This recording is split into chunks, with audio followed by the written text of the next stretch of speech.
Hi students, കഴിഞ്ഞ ക്ലാസ്സിൽ വരെ നമ്മൾ ഒരുപാട് ട്രാൻസാക്ഷൻസ് ചെയ്തു അല്ലേ.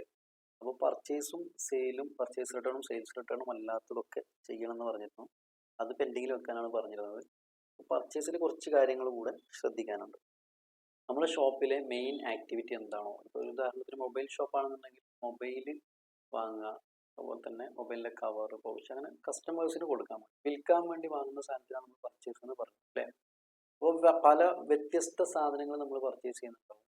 അപ്പോൾ ഓരോ പ്രൊഡക്റ്റും ഏതാണ് എന്നുള്ളൊരു രേഖപ്പെടുത്തൽ വേണം, അഥവാ സ്റ്റോക്കിനെ കുറിച്ചുള്ള രജിസ്ട്രേഷൻ നമ്മൾ ചെയ്യേണ്ടതുണ്ട്. പർച്ചേസ് ചെയ്യുന്ന സമയത്ത് എന്താണ് പർച്ചേസ് ചെയ്യുന്നത് എന്നുള്ളതിൻ്റെ സ്റ്റോക്ക് നമ്മൾ എന്താണ് രജിസ്റ്റർ ചെയ്യണം. ഓരോ പർച്ചേസിൻ്റെ അണ്ടറിലും അതാത് പർച്ചേസിൽ എന്താണ് സാധനങ്ങൾ ഉണ്ടായിരുന്നത് രജിസ്ട്രേഷൻ നമ്മൾ ചെയ്യണം. അപ്പോൾ അങ്ങനെ ഒരു കാര്യം പർച്ചേസ് ചെയ്യുമ്പോൾ ആഡ് ചെയ്യാനുള്ളത് കൊണ്ടാണ് സെപ്പറേറ്റ് ആയിട്ട് തന്നെ പർച്ചേസിൻ്റെ കാണിക്കുന്നത്. അപ്പോൾ അതിന് മുമ്പ് നമുക്ക് എന്താണ് സ്റ്റോക്ക് എന്നൊന്ന് നോക്കാം. അപ്പോൾ ഇതെന്താണ്, നെസ്കഫെ എന്ന് പറയുന്ന ഒരു പ്രൊഡക്റ്റ് ആണ് അല്ലേ. 500 ഗ്രാമാണ് ഇതിൻ്റെ വെയിറ്റ് വരുന്നത് എന്ന് വിചാരിക്കാം. ഇതിൻ്റെ സെല്ലിംഗ് യൂണിറ്റ് പാക്കറ്റാണ്. അപ്പോൾ ഈ പ്രൊഡക്റ്റിൻ്റെ പേര് നമ്മൾ എങ്ങനെയാണ് പറയുക? Nescafé 500 gram packet. ഇങ്ങനെയാണ് നമ്മൾ ഈ പ്രൊഡക്റ്റിൻ്റെ പേര് പറയുക. അപ്പോൾ ഞാൻ നേരത്തെ പറഞ്ഞ പോലെ എന്താണ് സെല്ലിംഗ് യൂണിറ്റ് എന്ന് മനസ്സിലാക്കാൻ, അപ്പോൾ നമ്മൾ പർച്ചേസ് ചെയ്യുന്നത് ചിലപ്പോൾ കാർട്ടണിലായിരിക്കും. വലിയ കടയിലൊക്കെ ചിന്തിച്ച് നോക്കിയാൽ നമുക്കത് മനസ്സിലാകും. വലിയ ഷോപ്പുകളിലൊക്കെ ആലോചിച്ച് നോക്കുക. അപ്പോൾ അവിടെയൊക്കെ ബൾക്കായിട്ടാണ് പർച്ചേസ് നടത്തുന്നത്. അപ്പോൾ പർച്ചേസ് ചെയ്യുന്ന യൂണിറ്റ് കാർട്ടണായിരിക്കും, പക്ഷെ നമ്മൾ സെല്ല് ചെയ്യുന്നതോ ബോട്ടിലായിരിക്കും. അപ്പോൾ ഇത് പാക്ക് ചെയ്തിട്ട് എങ്ങനെയാണ് വരിക? ആദ്യം വലിയൊരു കാർട്ടൺ ഉണ്ടാവും. ആ കാർട്ടണിനകത്ത് ചെറിയ, അഥവാ അതിനുള്ളിൽ ഡിവൈഡ് ചെയ്തിട്ടുള്ള പാർട്ടീഷൻ ആയിട്ടുള്ള 2 കാർട്ടൺ. ഓരോ കാർട്ടിനകത്തും ഇതുപോലെ ചെറിയ ബോക്സുകൾ 3 ഉണ്ടാവും. ഓരോ ബോക്സിലും ഈ പറഞ്ഞ പോലെ 8 പ്രൊഡക്റ്റ് ആയിട്ടാണ് ഉണ്ടാകുക അല്ലേ. അപ്പോൾ നമ്മളെ പർച്ചേസ് യൂണിറ്റ് കാർട്ടണാണ്. നമ്മൾ കസ്റ്റമേഴ്സിന് വിൽക്കാൻ പോകുന്ന സാധനം അതിനകത്തുള്ള ബോട്ടിലാണ്. ഓക്കെ, എന്നിരിക്കുമ്പോൾ ഈ പർച്ചേസ് യൂണിറ്റിനെ സെല്ലിംഗ് യൂണിറ്റിലേക്ക് കൺവേർട്ട് ചെയ്യും. അതെങ്ങനെയാണ് കൺവേർട്ട് ചെയ്യുന്നത്? അപ്പോൾ ഇവിടെ കണ്ടോ, 100 ഗ്രാമിൻ്റെ ബോട്ടിൽ എത്ര എണ്ണം? 8 എണ്ണം. എത്ര ബോക്സിലായിട്ടാണ് കിടക്കുന്നത്? 6 ബോക്സുകളിലായിട്ട് അല്ലേ. നമ്മൾ നേരത്തെ പറഞ്ഞു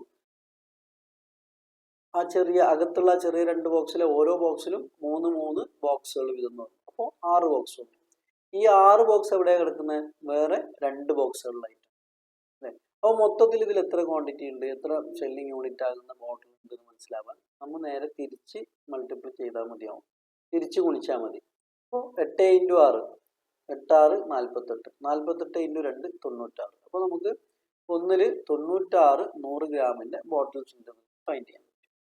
ഓക്കെ, ഒരു ഉദാഹരണം പറഞ്ഞു കഴിഞ്ഞാൽ നമ്മൾ നെസ്കഫെൻ്റെ 2 കാർട്ടൺ നമ്മൾ എന്ത് ചെയ്തു? 100 ഗ്രാം ബോട്ടിൽ ഈ പറഞ്ഞ ഫോർമാറ്റിൽ, അഥവാ 2 × 6 × 8 എന്ന് പറയുന്ന ഫോർമാറ്റിൽ 2 കാർട്ടൺ 3840 രൂപ കൊടുത്ത് നമ്മൾ വാങ്ങിയിട്ടുണ്ടെങ്കിൽ അതെങ്ങനെയാണ് നമ്മൾ നമ്മുടെ സ്റ്റോക്ക് രജിസ്റ്ററിൽ രേഖപ്പെടുത്തേണ്ടത്? 2 കാർട്ടൺ എന്നാണോ രേഖപ്പെടുത്തേണ്ടത്? അതല്ല, മറിച്ച് നമ്മൾ എന്ത് ചെയ്യണം? ഓരോ കാർട്ടണകത്തും എത്ര എണ്ണം ഉണ്ട് എന്നുള്ളത് നമ്മൾ ഫൈൻഡ് ചെയ്യണം. ഉദാഹരണത്തിന് ഇവിടെ നമ്മൾ പറഞ്ഞു ഈ ഒരു ഫോർമാറ്റ് എന്ന് പറയുമ്പോൾ 8 × 6 48 × 96 ബോട്ടിൽ വെച്ചിട്ട് ഒരു കാർട്ടണിലുണ്ട്. അങ്ങനെയുള്ള എത്ര കാർട്ടണാണ് നമ്മൾ വാങ്ങിച്ചിട്ടുള്ളത്? × 2 ബോട്ടിൽ വാങ്ങിച്ചിട്ടുണ്ട്. അപ്പോൾ മൊത്തം 96 × 2 192 ബോട്ടിൽ എന്നാണ് നമ്മൾ നമ്മളെ സ്റ്റോക്ക് രജിസ്റ്ററിൽ രേഖപ്പെടുത്തേണ്ടത്. അപ്പോൾ സ്റ്റോക്ക് രജിസ്റ്ററിൽ എങ്ങനെയാണ് രേഖപ്പെടുത്തേണ്ടത്? നമ്മൾ ടാലിയിൽ നമ്മളത് എങ്ങനെയാണ് ചെയ്യേണ്ടത് എന്നുള്ളതൊക്കെ നമ്മളിപ്പോൾ കാണാൻ പോകുന്നതാണ്. അപ്പോൾ പർച്ചേസ് യൂണിറ്റിൽ നിന്നും സെല്ലിംഗ് യൂണിറ്റിലേക്ക് കൺവേർട്ട് ചെയ്യുക എന്നുള്ളത് നിങ്ങൾ നല്ലോണം മനസ്സിലാക്കി വെക്കേണ്ട ഒരു വിഷയമാണ്. സ്റ്റോക്ക് രജിസ്റ്റർ ചെയ്യുമ്പോൾ നമ്മൾ ഒരു പർച്ചേസ് കാണിക്കുമ്പോഴൊക്കെ വളരെ ഇമ്പോർട്ടൻ്റ് ആയിട്ട് നമ്മൾ ശ്രദ്ധിക്കേണ്ട ഒരു ഭാഗമാണ്. ഇനി നമുക്ക് എങ്ങനെയാണ് പർച്ചേസ് ചെയ്യുന്നത് നോക്കാം. ഇപ്പോൾ നമ്മൾ അക്കൗണ്ടിങ് വൗച്ചർ എടുത്തു. നമ്മൾ ജേണൽ വൗച്ചറിലാണ് എല്ലാം ചെയ്തത്. ഇതും നമ്മൾ ജേണൽ വൗച്ചറിൽ തന്നെയാണ് ഇപ്പോൾ ചെയ്യാൻ പോകുന്നത്. F7 എടുത്തു, ജേണൽ വൗച്ചറിലേക്ക് നമ്മൾ വന്നു അല്ലേ. ഇവിടെ പർച്ചേസ് നമ്മളിപ്പോൾ എന്ത് പർച്ചേസാണ് കാണിക്കാൻ പോകുന്നത്? നമ്മൾ തന്നിരിക്കുന്ന ക്വസ്റ്റ്യനിലുണ്ട്. നമ്മൾ ഇവിടെ എന്ത് ചെയ്തിട്ടുണ്ട്? ഈ പറയുന്ന എൻട്രീസ് എല്ലാം നമ്മൾ ചെയ്തു. ഈ പർച്ചേസ് നമ്മൾ ഒഴിവാക്കി വെച്ചിരിക്കുക അല്ലേ. അപ്പോൾ പർച്ചേസ് നമ്മൾ ചെയ്യുമ്പോൾ നോക്കിയേ, പർച്ചേസിൽ food items product limited on credit, കടത്തിന് നമ്മൾ എന്ത് ചെയ്തിരിക്കുകയാണ്? ഫുഡ് ഐറ്റംസ് വാങ്ങിച്ചിരിക്കുകയാണ്. അപ്പോൾ ഞാൻ പറഞ്ഞിട്ടുണ്ട് പർച്ചേസ് എന്ന് പറയുമ്പോൾ ഒരു ഗ്രൂപ്പാണ്. ഏതൊരു ട്രാൻസാക്ഷൻ വന്നു കഴിഞ്ഞാലും, ഇപ്പോൾ ഞാൻ പറഞ്ഞിട്ടുണ്ട് ഏതൊരു ട്രാൻസാക്ഷൻ വന്നു കഴിഞ്ഞാലും അത് ഏതൊക്കെ ഗ്രൂപ്പിനെ എഫക്റ്റ് ചെയ്യുന്നു എന്നുള്ളത് നമ്മൾ ആദ്യം ഫൈൻഡ് ചെയ്യുക. അപ്പോൾ ഇവിടെ നമുക്ക് മനസ്സിലായി പർച്ചേസിനെ എഫക്റ്റ് ചെയ്തിട്ടുണ്ട്, കാരണം നമ്മൾ സാധനം വാങ്ങിച്ചതാണ്. മറ്റൊന്ന് അതേപോലെ തന്നെ കടത്തിനാണ് സാധനം വാങ്ങിച്ചത്, അതുകൊണ്ട് തന്നെ ക്രെഡിറ്റേഴ്സ് എന്ന് പറയുന്ന ഗ്രൂപ്പിനെയും എഫക്ട് ചെയ്തിട്ടുണ്ടെന്ന് മനസ്സിലായി. പക്ഷെ നമുക്ക് പർച്ചേസ്, വെറും പർച്ചേസ് അതുപോലെ തന്നെ ക്രെഡിറ്റേഴ്സ് എന്ന് പറഞ്ഞിട്ട് ഈ എൻട്രി പോസ്റ്റ് ചെയ്യാൻ പറ്റില്ല. അതൊക്കെ നമ്മൾ പഠിച്ചാണ്. നെയിംസ് ഓഫ് അക്കൗണ്ട് കൊടുക്കണം എന്ന് പറഞ്ഞു അല്ലേ. അപ്പോൾ നമ്മൾ ഇതിന്റെ പർച്ചേസ് എന്ന് പറയുന്ന ഗ്രൂപ്പിന്റെ അണ്ടറിൽ വരുന്ന നെയിംസ് ഓഫ് അക്കൗണ്ട് എന്താ? പർച്ചേസ് ഫുഡ് ഐറ്റംസ് എന്ന് നമ്മളവിടെ കൊടുത്ത് ക്രിയേറ്റ് ചെയ്ത് വെച്ചിട്ടുണ്ട്. അതുപോലെ തന്നെ പാർട്ടി ക്രെഡിറ്റേഴ്സ് ആരാ, ഏത് ക്രെഡിറ്റേഴ്സ് ആണെന്ന് നമുക്ക് അറിയണ്ട. അപ്പോൾ പാർട്ടിന്റെ നെയിമും നമ്മൾ ക്രെഡിറ്റേഴ്സിന്റെ അണ്ടറിൽ ക്രിയേറ്റ് ചെയ്ത് വെച്ചിട്ടുണ്ട്. വഹദ ഫുഡ് പ്രോഡക്ട്സ് ലിമിറ്റഡ് എന്ന് ക്രിയേറ്റ് ചെയ്ത് വെച്ചാണ്. ഇനി പുറമെ നോക്കിയാൽ നമ്മൾ എന്ത് ചെയ്തിട്ടുണ്ട്? വ്യത്യസ്തമായ ഐറ്റംസ് ആണ് നമ്മൾ വാങ്ങിയിട്ടുള്ളത്. അമുൽ മിൽക്ക് പൗഡർ 500 ഗ്രാമിന്റെ ഈ പറയുന്ന ഫോർമാറ്റിൽ നമ്മൾ 106 കാർട്ടണാണ് വാങ്ങിയത്. അപ്പോൾ ഒരു കാർട്ടണിൽ നേരത്തെ പറഞ്ഞ പോലെ തന്നെ ഒരു കാർട്ടണിൽ എത്ര ഉണ്ട് ആദ്യം ഫൈൻഡ് ചെയ്യണം. 6 × 2 12, 12 × 4 എത്ര? 48 അല്ലെ. 48 ഒരു കാർട്ടണിലുണ്ട്. അങ്ങനത്തെ എത്ര കാർട്ടണാണ് വാങ്ങിച്ചത്? 106 കാർട്ടൺ വാങ്ങിച്ചിട്ടുണ്ട്. അപ്പോൾ ഒരു നല്ലൊരു ക്വാണ്ടിറ്റി നമ്മൾ പർച്ചേസ് ചെയ്തിട്ടുണ്ട് അല്ലേ. അതുപോലെ തന്നെ ഇവിടെ ഇതിന്റെ എമൗണ്ട് കാണിക്കുമ്പോൾ നമ്മൾ ഏത് എമൗണ്ട് എടുക്കേണ്ടത്? ഈ എമൗണ്ട് ആണ് എടുക്കേണ്ടത്. കാരണം എന്താ? ഇത് ഒരു കാർട്ടന്റെ എമൗണ്ട് ആണ്. അത് വെറും 48 പീസിന്റെ എമൗണ്ട്. ഇത് നമുക്ക് ആവശ്യമില്ല. അപ്പോൾ നമ്മൾ മൊത്തത്തിൽ പർച്ചേസ് ചെയ്തത് എത്ര? അത് ഈ പറയുന്ന ഫോർമാറ്റ് ഇൻറ്റു 106 എന്ന് കാണിച്ചു കഴിഞ്ഞാൽ നമുക്ക് മൊത്തം നമ്മൾ എത്ര ക്വാണ്ടിറ്റി പർച്ചേസ് ചെയ്തു എന്നുള്ളത് കിട്ടി. അതിലേക്ക് തന്നെ നമ്മൾ എന്ത് ചെയ്യാം? അപ്പോൾ ആ മൊത്തം ക്വാണ്ടിറ്റി 106 കാർട്ടൺ എന്ന് പറഞ്ഞു കഴിഞ്ഞാൽ ആ മൊത്തം ക്വാണ്ടിറ്റി എന്നാണല്ലോ അർത്ഥം. അപ്പോൾ ആ 106 കാർട്ടന്റെ എമൗണ്ട് തന്നെയാണ് അതിൻ്റെയും എമൗണ്ട്. അപ്പോൾ ആ എമൗണ്ട് ആണ് എടുക്കുന്നത്. ഇപ്പോൾ ടാലിയിൽ എങ്ങനെയാണ് ചെയ്യുക എന്നുള്ളത് നമുക്ക് നോക്കാം. ഓക്കെ, ടാലി എടുത്തു. ഇവിടെ ഡെബിറ്റിൽ ഏതാ വരിക? പർച്ചേസ് ഫുഡ് ഐറ്റംസ് അല്ലേ. എന്താ കാരണം എന്നുള്ളത് നിങ്ങൾ കമന്റിൽ അറിയിക്കണം. എന്തുകൊണ്ടാണ് പർച്ചേസിനെ ഡെബിറ്റിൽ ഇടുന്നത് എന്നുള്ളത് കാരണം എന്താണ് നമ്മൾ ക്ലാസ്സിൽ പഠിച്ചത്. ആ ഒരു മെത്തേഡ് പറഞ്ഞു തരണം. അപ്പോൾ നമ്മൾ ഡെബിറ്റിലൂടെ പർച്ചേസ് ഫുഡ് ഐറ്റംസ് എന്നുള്ളത് സെലക്ട് ചെയ്തു. ഇപ്പോൾ ഇവിടെ പർച്ചേസ് ഫുഡ് ഐറ്റംസ് നമ്മൾ ക്രിയേറ്റ് ചെയ്ത സമയത്ത് നമ്മൾ ആ ലെഡ്ജർ ഒന്ന് തുറന്നു നോക്കി കഴിഞ്ഞാൽ കാണാം അണ്ടർ പർച്ചേസ് അക്കൗണ്ട് കൊടുത്തിട്ടുണ്ട്. പിന്നെ ഇതിന്റെ താഴെ ഒരു ചോദ്യം, ഇൻവെന്ററി വാല്യൂസ് ആർ ഇഫക്റ്റഡ്, അഥവാ സ്റ്റോക്ക് രജിസ്ട്രേഷൻ ഈ ലെഡ്ജറിന് ആവശ്യമുണ്ടോ എന്നുള്ളതാണ്. ഇല്ലേ, ഇത് നമ്മൾ പർച്ചേസ് ചെയ്യാണ് അല്ലേ. അപ്പോൾ പർച്ചേസ് ചെയ്യുമ്പോൾ നമുക്ക് എന്ത് വേണം? ഐറ്റംസുകൾ എന്തൊക്കെയാണ് പർച്ചേസ് ചെയ്തതെന്നുള്ളത് കാണിക്കണം. അപ്പോൾ സ്റ്റോക്കിന്റെ ഡീറ്റെയിൽസ് വരണം. അപ്പോൾ പർച്ചേസിന്റെയും സെയിൽസിന്റെയും മാത്രമേ നമ്മൾ ഇത് ചെയ്യേണ്ട ആവശ്യമുള്ളൂ. ഓക്കെ, അപ്പോൾ നമ്മൾ അവിടെ ഇനേബിൾ ചെയ്തുകൊണ്ടാണ്, യെസ് കൊടുത്തുകൊണ്ടാണ് ഇങ്ങനൊരു ബോക്സ് നമുക്ക് വരുന്നത്. അഥവാ എന്തിന്റെ ഇൻവെന്ററി ആണ്? ഫുഡ് ഐറ്റംസ് പർച്ചേസ് ചെയ്തതിൻ്റെയാണ്. എന്തൊക്കെ സാധനങ്ങളാണ് നമ്മൾ പർച്ചേസ് ചെയ്ത്, അതിന്റെ ക്വാണ്ടിറ്റി എത്രയാ, എമൗണ്ട് എത്ര ഉള്ള കാര്യങ്ങളൊക്കെ ഇവിടെ ചോദിക്കുന്നു. അപ്പോൾ നമ്മൾ എന്ത് ചെയ്യണം? ഇവിടെ ആ പ്രൊഡക്റ്റ് ഏതാണെന്നുള്ളത് നമ്മൾ ക്രിയേറ്റ് ചെയ്യണം അല്ലേ. ക്രിയേറ്റ് ചെയ്യാനുള്ള ഷോർട്ട് കീ എന്താ? എന്തും ടാലിയിൽ ക്രിയേറ്റ് ചെയ്യാൻ Alt C ആണ് അടിക്കേണ്ടത്. ഓക്കെ, അപ്പോൾ നമുക്ക് നോക്കാം. ഇവിടെ നമ്മൾ എന്താ പർച്ചേസ് ചെയ്തത്? അമുൽ മിൽക്ക് പൗഡർ 500 ഗ്രാം അല്ലേ. 500 ഗ്രാം ഞാൻ പറഞ്ഞു. ഒരു പ്രൊഡക്റ്റിന്റെ നെയിം പറയുമ്പോൾ ഇതുപോലെ തന്നെ പറയണം. അമുൽ മിൽക്ക് പൗഡർ എന്ന് മാത്രം പറഞ്ഞു കഴിഞ്ഞാൽ 250 ഗ്രാം ഉണ്ടാവും, 150 ഉണ്ടാവും, 100 ഗ്രാം ഉണ്ടാവും. അപ്പോൾ ഏതാണെന്ന് മനസ്സിലാക്കാം.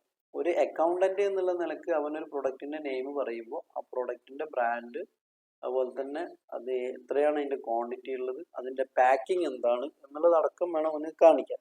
ഓക്കെ, അപ്പോൾ നമുക്ക് ഇവിടെ അമുൽ മിൽക്ക് പൗഡർ ആദ്യം എടുക്കാം. നമ്മൾ എങ്ങനെയാണ് ക്രിയേറ്റ് ചെയ്യുന്നത്? ഇവിടെ വന്നിട്ട് Alt C അടിച്ചു കഴിഞ്ഞാൽ ഇതുപോലത്തെ ഒരു ടാബിൾ ഓപ്പൺ ആയി വരും. അപ്പോൾ ഇതിൽ നമ്മൾ കൊടുക്കേണ്ടത് നെയിംസ് ഓഫ് ഐറ്റം ആണ്. അഥവാ നമ്മൾ പറഞ്ഞത് Amul milk powder 500 gram 500 gram ആണ് ഇതിന്റെ നെയിം. സ്റ്റോക്കും നമ്മൾ ഓരോ ഗ്രൂപ്പിൽ ക്രിയേറ്റ് ചെയ്യുന്നു. ഉദാഹരണത്തിന് എന്തിനാണ് അങ്ങനെ ചെയ്യുന്നത് പറഞ്ഞു കഴിഞ്ഞാൽ അമുൽ മിൽക്ക് പൗഡർ എന്നുള്ളത് നമ്മളൊരു ഫുഡ് ഐറ്റം ആണ് അല്ലേ. അപ്പോൾ ഷോപ്പിൽ ഫുഡ് ഐറ്റം മാത്രമല്ല, ഇലക്ട്രോണിക്സ് ഉണ്ടാവും, സ്റ്റേഷനറി ഉണ്ടാവും, ഗ്രോസറി ഉണ്ടാവും, അതുപോലെ തന്നെ സ്പോർട്സ് ഐറ്റംസ്, ഫാൻസി ഐറ്റംസ്, ഇങ്ങനെ വ്യത്യസ്തമായ പ്രൊഡക്റ്റുകൾ ഉണ്ടാവും. അപ്പോൾ പെട്ടെന്ന് ഫുഡ് ഐറ്റംസിന്റെ മാത്രം ഒരു ഗ്രൂപ്പ് ബേസ് നമുക്ക് ചെക്ക് ചെയ്യാൻ പറ്റണമെന്നുണ്ടെങ്കിൽ ഇതുപോലെ ഗ്രൂപ്പ് ചെയ്ത് വെച്ചാലേ നമുക്ക് അതിന് പറ്റുള്ളൂ. അപ്പോൾ നമ്മൾ എന്ത് ചെയ്യാം? ഇവിടെ വന്നിട്ട് അണ്ടർ എന്നുള്ളടത്ത് വന്നിട്ട് ഈ അണ്ടറിൽ വന്നിട്ട് നമ്മൾ അടിച്ചിട്ട് ഫുഡ് ഐറ്റംസ് എന്ന് കൊടുക്കും. ഫുഡ് ഐറ്റം നമ്മൾ അതിന് കൊടുക്കും അല്ലേ. അമുൽ മിൽക്ക് പൗഡർ എന്താ സംഭവം? ഒരു ഫുഡ് ഐറ്റം. പക്ഷേ ഈ നമ്മൾ ഗ്രൂപ്പ് ക്രിയേറ്റ് ചെയ്യുമ്പോൾ അതിൻ്റെ അണ്ടർ ഒന്നും കൊടുക്കണ്ട, പ്രൈമറി എന്നുള്ളത് സേവ് ചെയ്യാം. ഇവിടെ മെയിൻ ആയിട്ട് നമ്മൾ ശ്രദ്ധിക്കേണ്ടത് യൂണിറ്റ് നമ്മൾ നിർബന്ധമായിട്ട് ക്രിയേറ്റ് ചെയ്യണം. Alt C അടിച്ച് ഇവിടെ നമ്മൾ ആ അമുൽ മിൽക്ക് പൗഡർ എന്ന് പറയുന്ന സാധനം എന്ത് യൂണിറ്റ് ആണ്? ഈ യൂണിറ്റ് കൊണ്ട് ഉദ്ദേശിക്കുന്നത് നിങ്ങൾ സെയിൽ ചെയ്യാൻ പോകുന്നത് ഏത് കോലത്തിലാണ്? സെല്ലിംഗ് യൂണിറ്റ്, പർച്ചേസ് യൂണിറ്റ് പറഞ്ഞില്ലേ. നമ്മൾ വാങ്ങിക്കുന്നത് യൂണിറ്റ് ചിലപ്പോൾ പർച്ചേസ് ചെയ്യുമ്പോൾ നമ്മൾ ചിലപ്പോൾ കാർട്ടണിലായിരിക്കും സാധനം വാങ്ങിക്കുക. അപ്പോൾ അതിനെ പർച്ചേസ് യൂണിറ്റ് എന്നാണ് പറയുക. അത് തന്നെ ആ കാർട്ടൺ അങ്ങനെ തന്നെ നമ്മൾ സെയിൽ ചെയ്യുക ആയിരിക്കില്ല. അതിനകത്തുള്ള ബോട്ടിലോ ടിന്നോ പാക്കറ്റോ ആയിരിക്കും സെയിൽ ചെയ്യുക. അപ്പോൾ ആ യൂണിറ്റാണ് നമ്മളിവിടെ കൊടുക്കേണ്ടത്. ഇപ്പോൾ നമ്മൾ ആ വർക്കിൽ നമുക്കിപ്പോൾ റിയൽ വേൾഡിൽ നമ്മൾ വർക്ക് ചെയ്യുമ്പോൾ ബില്ലിൽ തന്നെ അത് എന്താണെന്നുള്ളത് ഫൈൻഡ് ചെയ്യാൻ നമുക്ക് പറ്റും. ഇവിടെ നമ്മൾ ഈ വർക്കിൽ നമുക്ക് എന്താകുന്നില്ല, ഇവിടെ നോക്കിക്കഴിഞ്ഞാൽ കാണാൻ പറ്റുന്നില്ല. കാരണം ഇത് കാർട്ടൺ ആണ് പർച്ചേസ് ചെയ്തത് കാണിക്കുന്നത്. സെയിൽ ചെയ്യുന്നത് എന്താണ് എന്നുള്ളത് നമുക്ക് ഇവിടുന്ന് കാണാൻ പറ്റുന്നില്ല. അപ്പോൾ നമ്മൾ ജസ്റ്റ് എന്താക്കാം, Amul milk powder 500 gram sale ചെയ്ത ഭാഗം താഴെ ഉണ്ടാവും, അവിടെ ഒന്ന് ജസ്റ്റ് പോയി നോക്കുക. അപ്പോൾ ഇതാ ഇവിടെ സോൾഡ് ചെയ്തിട്ടുണ്ട് അമുൽ മിൽക്ക് പൗഡർ 500 ഗ്രാം. അപ്പോൾ ഇവിടെ ഇത് കാണിച്ചിട്ടുണ്ട് 327 ടിന്ന് കാണിച്ചിട്ടുണ്ട്. അപ്പോൾ നമുക്ക് മനസ്സിലായി നമ്മൾ അന്ന് വാങ്ങിയ അമുൽ മിൽക്ക് പൗഡർ ടിന്നാണ്. അത് ഈ പ്രൊജക്റ്റ് ബേസ് ചെയ്തിട്ടാണ് ഞാൻ അങ്ങനെ പറയുന്നത്. നമുക്ക് ബില്ലിൽ തന്നെ നമുക്ക് എന്താവും ആ സ്പോട്ടിൽ തന്നെ ടിന്നാണോ പാക്കറ്റാണോ ബോട്ടിലാണോ ഫൈൻഡ് ചെയ്യാൻ പറ്റും. നമുക്ക് ഇവിടെ ടിന്ന് നീട്ട് TIN എന്ന് അതിൻ്റെ സിമ്പിൾ കൊടുത്ത് പിന്നെ വേറെ ഒന്നും ശ്രദ്ധിക്കേണ്ട, സേവ് ചെയ്ത് പോവാം. എൻ്റർ അടിച്ച് സേവ് ആയി. കണ്ടോ? ഇനിയിപ്പോൾ ഇവിടെ ചോദിക്കുന്നത് എത്ര എണ്ണമാണ് മൊത്തം വാങ്ങിച്ചതെന്നുള്ളത്. എത്രയാണ് നമ്മൾ വാങ്ങിച്ചത്?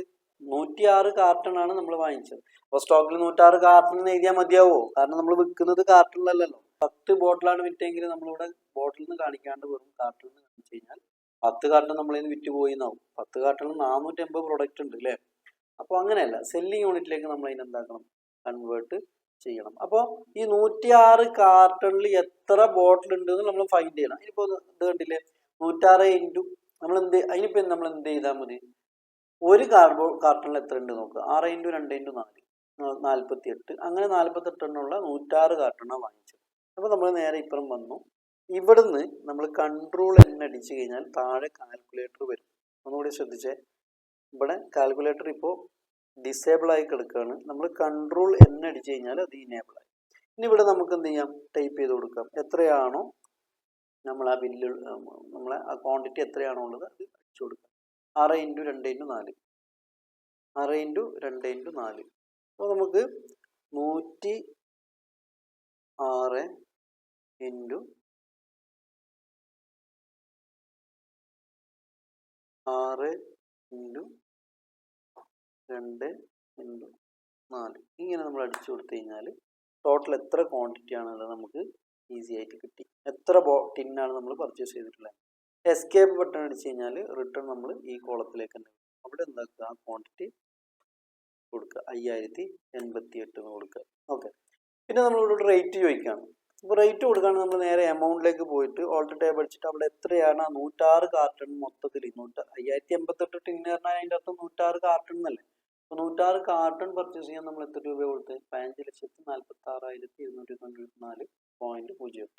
ഈ എമൗണ്ട് അവിടെ കാണിക്കും. ഇതാണ് ടോട്ടൽ എമൗണ്ട്. അത് നമ്മൾ എൻ്റർ അടിക്കുമ്പോൾ തന്നെ ഓട്ടോമാറ്റിക്കായിട്ട് ഒന്നിൻ്റെ റേറ്റ് ഇവിടെ വന്നു. ഇനി അടുത്തത് ഇവിടെ നമ്മൾ അടുത്ത പ്രോഡക്റ്റ് എന്താ നമ്മൾ പർച്ചേസ് ചെയ്തത്, ഹാപ്പി ടൊമാറ്റോ സോസ് 250 ഗ്രാം. അപ്പോൾ നമ്മളിവിടെ വന്നിട്ട് ഹാപ്പി ടൊമാറ്റോ ഇങ്ങനെ ടൈപ്പ് ചെയ്താൽ വരുമോ? വരില്ല. നമ്മൾ എന്ത് ചെയ്യണം, നേരത്തെ പറഞ്ഞ പോലെ തന്നെ ഓൾട്ട് C അടിച്ചിട്ട് ഓരോന്നും ക്രിയേറ്റ് ചെയ്ത് പോകണം. അത് നിങ്ങൾ ക്രിയേറ്റ് ചെയ്യുക, ഞാൻ ഒന്ന് ചെയ്ത് വെച്ചത് നോക്കി ക്രിയേറ്റ് ചെയ്യുക. 3 പ്രൊഡക്റ്റ് നമ്മൾ വാങ്ങിച്ചിട്ടുണ്ട്. 3 പ്രൊഡക്റ്റ് വാങ്ങിയതിന് ശേഷം നമ്മൾ എൻ്റർ അടിച്ച് കഴിഞ്ഞാൽ ഇതുപോലെ ഡെബിറ്റിൽ നിന്ന് ക്രെഡിറ്റിലേക്ക് മാറിയിട്ടുണ്ടാവും.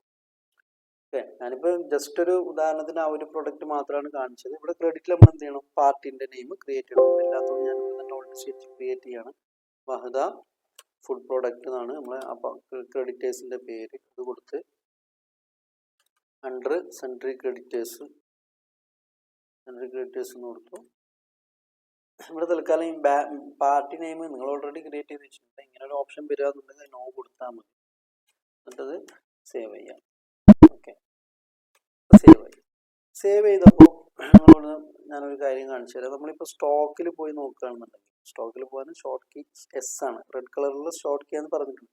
റെഡ് കളറിലുള്ളത് ഷോർട്ട് കീ എന്ന് നമ്മൾ പറഞ്ഞിട്ടുണ്ടല്ലോ. അപ്പോൾ ആ സ്റ്റോക്ക് സമ്മറിയിലേക്ക് നമ്മൾ പോയി കഴിഞ്ഞാൽ കണ്ടോ, ഫുഡ് ഐറ്റംസ് എന്ന് പറഞ്ഞിട്ട് തന്നെ നമുക്ക് ലിസ്റ്റ് കാണുന്നുണ്ട്. അതുപോലെ നമ്മൾ ഓരോ ഗ്രൂപ്പ് ക്രിയേറ്റ് ചെയ്യും, അതിൻ്റെ അകത്തുള്ള നമ്മൾ ഓൾട്ട് F1 അടിച്ചു കഴിഞ്ഞാൽ ലിസ്റ്റഡ് ആയിട്ട് കാണാൻ പറ്റും. അതുപോലെ നിങ്ങൾ ഗ്രൂപ്പ് ക്രിയേറ്റ് ചെയ്താൽ അതുപോലെ നിങ്ങൾ ഓരോ ഗ്രൂപ്പും ഇപ്പോൾ ഇലക്ട്രോണിക് ഐറ്റംസ് ആണെങ്കിൽ അങ്ങനെ, സ്റ്റേഷനറി ഐറ്റംസ് ആണെങ്കിൽ അങ്ങനെ നമ്മൾ ക്രിയേറ്റ് ചെയ്യുമ്പോൾ അത് ഇവിടെ 1 by 1 ആയിട്ട് ലിസ്റ്റ് ആയിട്ട് കിടക്കും. നമുക്ക് ഓരോന്നും തുറന്നു നോക്കിയാൽ അതിനകത്ത് ഏതൊക്കെ പ്രൊഡക്റ്റ് ആണ് ഉള്ളത് അതൊക്കെ നമുക്ക് വളരെ ഈസി ആയിട്ട് ഫൈൻഡ് ചെയ്യാൻ പറ്റും. അതിനാണ് ഗ്രൂപ്പ് നമ്മൾ ക്രിയേറ്റ് ചെയ്യാൻ പറഞ്ഞത്. ഓക്കെ. അപ്പോൾ നിങ്ങൾ ഈ ഒരു എൻട്രി ചെയ്തതിന് ശേഷം അതിലുള്ള മൊത്തം പർച്ചേസുകൾ, ഓക്കെ, ഏതൊക്കെ പർച്ചേസ് ആണോ ഉള്ളത് ആ പർച്ചേസ് ഒക്കെ ചെയ്യാം. ഒന്ന് കണ്ട, ആദ്യത്തേത് ഫുഡ് ഐറ്റം ആണ്. രണ്ടാമത് ഇവിടെ ഒരു പർച്ചേസ് കിടക്കുന്നുണ്ട്. ഇത് ഇലക്ട്രോണിക് ഐറ്റംസ് ആണ് അല്ലേ. അപ്പോൾ ഇവിടെ നമ്മൾ കാർട്ടണിൽ കൺവേർട്ട് ചെയ്യുമ്പോൾ ആലോചിക്കാനുള്ളത്, ഒരു കാർട്ടണിൽ ഒരെണ്ണേ ഉള്ളൂ. അതുപോലെ ടെലിവിഷൻ ഓണിയുടെ 21 ഇഞ്ചിൻ്റെ TV എത്ര എണ്ണം, 1:1 പറയുമ്പോൾ ഒരു കാർട്ടണിൽ ഒന്നേ ഉള്ളൂ. അപ്പോൾ നമുക്ക് എന്താക്കാനില്ല, നേരത്തെ പോലെ ഡിവൈഡ് ചെയ്ത് കൺവേർട്ട് ചെയ്യാനൊന്നുമില്ല. അപ്പോൾ ഇലക്ട്രോണിക് ഐറ്റംസിൻ്റെ എല്ലാം യൂണിറ്റ് വരുന്ന നമ്പേഴ്സാണ്. അപ്പോൾ നമ്മൾ എന്ത് ചെയ്താൽ മതി, ഒരു കാർട്ടണിൽ ഒരെണ്ണം, അങ്ങനെയുള്ള എത്ര കാർട്ടണാണ് വാങ്ങിച്ചത്? 1239. എത്ര നമ്പേഴ്സ് ടെലിവിഷനാണ് ഉണ്ടാകുക? 1239 തന്നെ. അപ്പോൾ ഇവിടെ ഈസി ആയിട്ട് നമുക്ക് കൊടുക്കാൻ പറ്റും. ടോട്ടൽ എമൗണ്ട് ഇതാണ് കൊടുക്കേണ്ടത്, എമൗണ്ട് മാറിപ്പോയത്. അതുപോലെ തന്നെ നിങ്ങൾക്ക് കുറച്ചും കൂടി ഇതായി പോയി കഴിഞ്ഞാൽ നമ്മൾ സ്റ്റേഷനറി ഐറ്റംസ് പർച്ചേസ് ചെയ്തതായിട്ട് കാണാം. ഗമ്മ്, സ്റ്റാപ്ലർ, പിന്നെ പഞ്ചിങ് മെഷീനൊക്കെ. അപ്പോൾ അതും അതുപോലെ തന്നെ ചെയ്യാം. എൻട്രീസ് ചെയ്യുന്നത് ശ്രദ്ധിക്കുക, യൂണിറ്റ് ക്രിയേറ്റ് ചെയ്യുമ്പോൾ ശ്രദ്ധിക്കുക, ഗ്രൂപ്പുകൾ ക്രിയേറ്റ് ചെയ്യുന്നത് സ്റ്റേഷനറി ഐറ്റംസ് ആണ്. അപ്പോൾ സ്റ്റോക്ക് ഐറ്റമിൻ്റെ അണ്ടറിൽ പോയിട്ട് നമ്മൾ ഗ്രൂപ്പ് ചോദിക്കുമ്പോൾ സ്റ്റേഷനറി ഐറ്റംസ് എന്നുള്ളത് ഇവിടെ കൊടുക്കുക. അങ്ങനെ എത്ര പർച്ചേസ് ഉണ്ടോ ആ പർച്ചേസ് മൊത്തം നിങ്ങൾ എന്താക്കുക, ചെയ്യുക. ചെയ്തതിന് ശേഷം എന്താക്കുക, പെട്ടെന്ന് തന്നെ എന്നെ അറിയിക്കുക. ഓക്കെ, ആ വർക്ക് ചെയ്തതിന് ശേഷം വാട്സപ്പിൽ കാര്യങ്ങളൊക്കെ പെട്ടെന്ന് അറിയിക്കുക. നമുക്ക് അടുത്തത് സെയിൽ എങ്ങനെയാണ് ചെയ്യുന്നത് എന്നുള്ള വീഡിയോ നമുക്ക് കാണാം. ഓക്കെ.